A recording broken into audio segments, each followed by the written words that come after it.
प्रेमियों, जिनकी पत्नी का नाम धुंधली है, लेकिन पति और पत्नी के विचार एक सम नहीं मिल पा रहे हैं और कहते हैं पत्नी के विचार एक जैसे नहीं मिलते तो समझ लो कि वो जिंदगी बेकार है। इसी भांति से वो ब्राह्मण जितना सीधा साधा था उतनी ही नारी को परीक्षा छुट्टी भाव की मिल गई मेरे भगवत प्रेमियों। लेकिन फिर भी वो ब्राह्मण भगवान के भजन में विलीन रहने लगा, भगवान की ध्यान में लगने लगा। लेकिन ब्राह्मण के धुंधली के गर्भ से कोई लाला लाली को जन्म तो आत्मदेव ने मन में प्रण किया, विचार किया कि अरे मैं तो वैसे की नारी के कर्म से परेशान हूँ, चलो उसकी गालियों को तुम खा करके चैन मिल जाता है भगवान की भक्ति के मैं जब मन लगा लेता हूँ। लेकिन नारी के गर्भ से मेरी पत्नी के गर्भ से कोई संतान ने भी जन्म नहीं लिया और मैंने सुना है कि जो प्राणी अपने जीवन में संतान की प्राप्ति नहीं पाते वो स्वयं नरक हो जाते हैं। अपना जाए तो जाए, स्वयं पुरुषों को भी जाना पड़ता है। नहीं नहीं नहीं, मैं ऐसा नहीं होने दूंगी। मैं अपने प्राणों की बलि दूंगा। मरने का प्रण करके आत्मदेव ब्राह्मण घर पर छोड़ करके वन को प्रस्थान कर गए।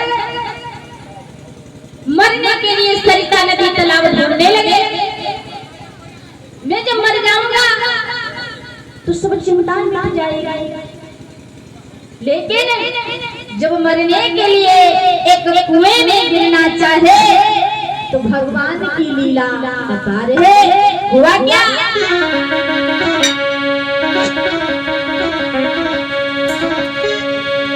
वन में सरिता ढूंढने लगा,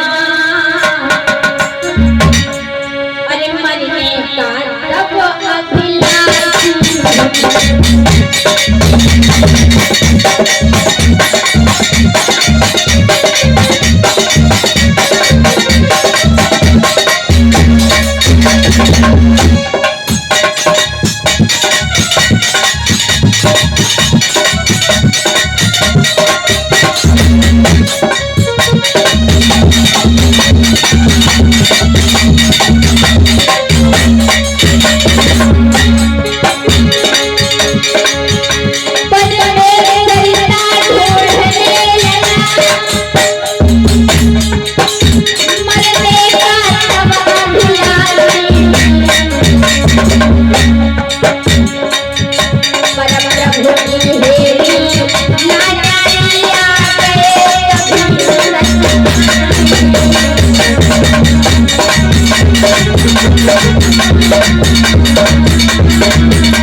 नारद बोले